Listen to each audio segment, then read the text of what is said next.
I'm representing Tennessee up against 60 beautiful women for the title of Mrs. International. So y'all keep me in your prayers, definitely need it. But I will tell you a little bit about my backstory and my platform and teach you some things that helped change my life.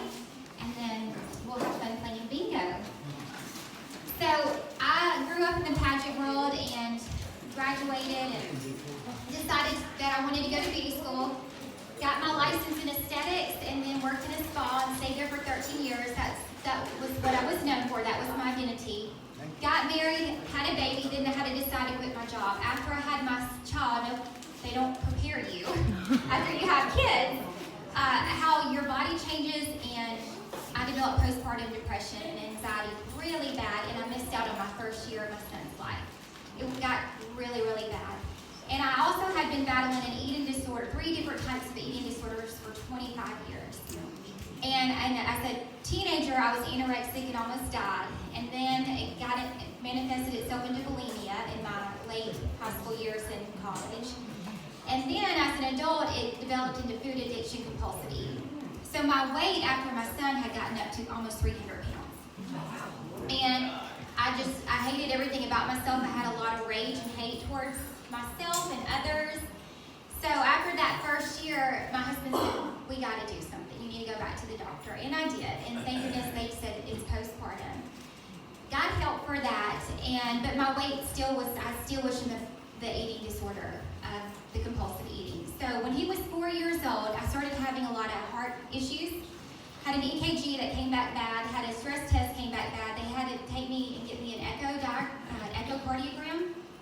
And the doctor came in and said, if you don't lose weight, because you are putting so much stress on your heart, you will not live to see your son grow up. So that immediately, I was like, okay, I've got to pull myself out of it. I love God, and I knew God could only take me so far. I had to meet Him in the middle. So I came home that night and developed a plan to hold myself accountable, and I call it crowning confidence, because growing up in the pageant world, a coach talked to me and said, you can't win everything in life, can't win every pageant, but you can be the best version of yourself and find that crown inside of your heart daily. So I took that concept, came up with 5 steps, because I knew nobody could change my life except me. And I'm going to teach you these 5 steps. I started transforming. So back in 2017, I started transforming myself. People started noticing, especially on social media, and I thought, well, this is a great opportunity to share what I'm doing, because they were asking me. So that is how my platform started back then. And then last year, I had a director approach me and said, you need to get back in pageants. Your story will impact so many women. And I was like, oh, I'm too old for that. I don't think I can be in a pageant again. But I did. I signed up last year, and I worked really hard for this title, and I worked for a whole year, and I won it in April. So God has big plans for me. I've been nonstop, and He's opening doors, and I feel like He's leading. He led me to this system. I feel like He's going to be with me throughout the whole national, and there's a reason behind my story. So let me tell you the 5 steps real quick, and this can be for anything in your life that you want to change. I have taught this. I partnered up with Shelby County Schools, so I'm teaching this in the school system. I'm also teaching this in beauty schools and all over, with a lot of veterans as well. So this can be for any age, anybody that what you're going through. If there's something that you want to change about yourself, this is not a weight loss. It's nothing like that. But it will heal you. And I completely healed myself of an eating, 3 different types of eating disorder, and I'll give glory to God on that too. He helped me with that. And I've also partnered up with Celebrate Recovery. They've been a big help for me throughout my years, and I don't know if y'all know much about Celebrate Recovery, but most people think it's for chemical dependency, and 1 out of 3 people do code for that, but 2 out of 3 goes for hurts, habits, and hang-ups. Most churches do have it. It's an outreach program. It's great. It's biblical-based 12 steps. So if you are having any kind of issues with divorce, loss of a loved one, grief, you have children. We have a children's program that helps with kids. So if you start seeing kids get addicted to things, you can immediately start them with that. And I wish I had that growing up, because that would have solved a lot of my problems. Okay? But step number 1 to finding the crown inside of your heart is personal development. Does anybody know what that means? Okay, so what personal development means is every day you're going to spend 10 to 15 minutes a day. I normally do it in the morning, getting my mind right. Because we're all going to have obstacles every day come up in our life. This teaches you how to not let one person or one thing ruin your whole day. Especially, I teach this to little ones, because if I have preteens that tell me, oh, this girl said so it's going to teach you how to stop that. So what you can do, what I like to do is I go on YouTube and there's something called TED Talks, TED Talks, or you can even put personal development in YouTube. Ton of stuff comes up, and you can listen to it while you're driving. It just motivates you, it pumps you up, it gets your mind right. You can also spend time in the Bible. There's a ton of personal development books out there, and I also have a group on Facebook that's free that I have about 600 women in right now, and we are doing these steps together, and I have a whole list of personal development in there if you want to get part of that group as well. But that's step number 1. Step number 2 is affirmations. With women, we have about 5,000 to 6,000 thoughts that come through our mind every day, and normally they're negative thoughts about ourselves because we like to compare ourselves, and men do as well. But comparison will steal your joy, and it will ruin your self-esteem and your confidence. So I like to teach how to stop the negative thoughts in your mind. And this can be done because what you say, you're speaking life over yourself. So if you say, oh, I'm stupid, I'm dumb, nobody likes me, my family doesn't like me, you can plug anything in your life that you say to yourself. You immediately will stop that thought and you're going to speak out loud, I am worthy, I am enough, I am loved, I am successful, I have a purpose, I have a mission. There's a whole list of affirmations I have too in that group.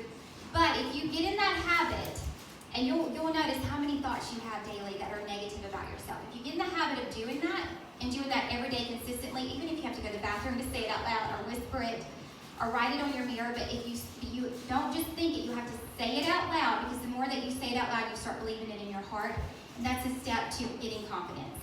The third thing is the journal technique. So I knew I was an all or nothing type of girl, and I had to do something to make myself self-trust and self-pride. So I got a pretty journal, and the night before, I would write down 5 things that I wanted to improve or do for the next day. So I'd get up the next day, and I would check mark them off.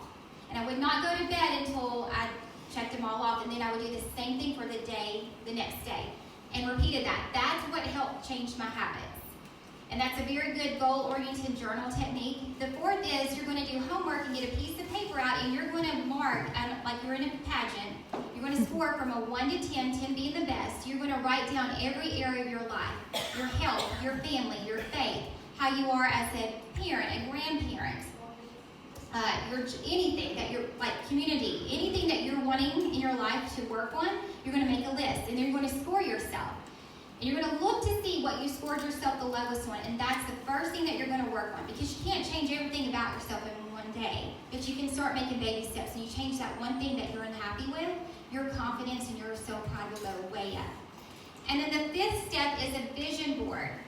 I love this. I thought this was silly at first, and then I started doing it a few years ago in my career, my job that I do now, and it works. And you are going to, like, Pinterest is my best friend. I love Pinterest. I get on Pinterest and I find pictures of things that I want. And then this title, last year, I made a vision board and I put on there a picture of the title and the crown. You have a vision board of whatever it is that you're wanting. If you're wanting a better health, if you're wanting to lose weight, if you're wanting to have more faith in God, anything that you want out of life, you're going to create it and put it on a vision board. You can actually Pinterest it, and there's an app called Vision Board app.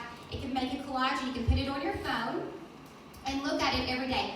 Because for me, when, I lost 120 pounds, that was hard work.